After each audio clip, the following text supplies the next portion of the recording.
நாங்கள் ஒரு 7-8 குடும்பங்கள் ஒன்றா இருக்கக்கூடிய ஒரு இடத்துல இருக்கும்பொழுது நிறைய புத்தகங்கள் அங்கே உள்ள வரும். கும்பதம் குங்குமம் என்னென்ன புக்கெலாம் வரும். அதெல்லாம் ஈஸியாக கிடச்சிடும். ஆனால் ஒரு புக்கு மட்டும் என் கையில் சிக்கவே சிக்காது. அது வந்து அந்த 7 ஃபேமிலிக்கும் உள்ளே போயிட்டு கடைசியாக தான் வரும். அது எங்கள் வீட்டில் எங்கள் அம்மா வாங்கி படிப்பாங்க. அவங்க படித்து முடித்தோடனே நான் படிக்கிறதுக்குள்ளே அடுத்த வாரம் புக்கே வந்துடும். ஆனாலும் அது உடனே கிடைக்காது. இது படித்து முடிப்போம். அதுதான் ஆனந்த விகடன்.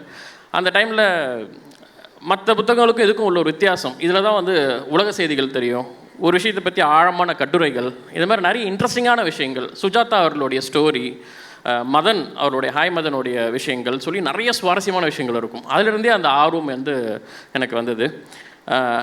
அப்படி எனக்கு ஒரு கட்டத்தில் 2010 காலகட்டத்தில் சொல்வனம் அப்படின்னு அதில் ஒரு வரும்பொழுது அந்த ஒரு கவிதை மேலே ஒரு புதிய ஆர்வமே வந்துச்சு. வழக்கமாக ஒரு மரபு கவிதைகள் இருக்கும்பொழுது அதை உடைச்சி சொல்வனத்தில் ரொம்ப வித்தியாசமாக இயல்பாக நல்லா இருக்கே அப்படிங்கிற மாதிரி அதெல்லாம் படிப்பேன். நம்ம எழுதி பார்ப்போம் அப்படின்னு சொல்லி தொடர்ந்து அதில் எழுதுறது உண்டு.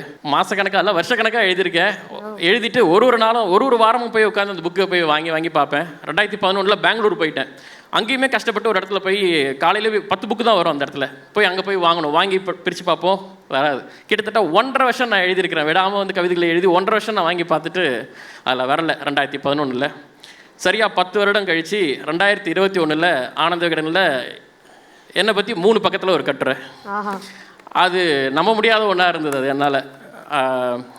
ஸோ இந்த பயணத்தில் நம்ம ஆனந்த விகடனில் நம்ம வரும் 3 பக்கம் அப்படின்னு நான் அதை எதிர்பார்க்கல. நம்மளோட ஒரு 3 லைன் வந்தால் போதுன்ற இடத்துல 3 பக்கங்கள் ஒதுக்குனது அப்படிங்கிறது ஒரு 100 ஆண்டு கால பத்திரிகையில் அப்படி ஒரு இடம் கிடச்சிது அப்படிங்கிறது எனக்கு ரொம்ப பெருமையாக இருந்தது.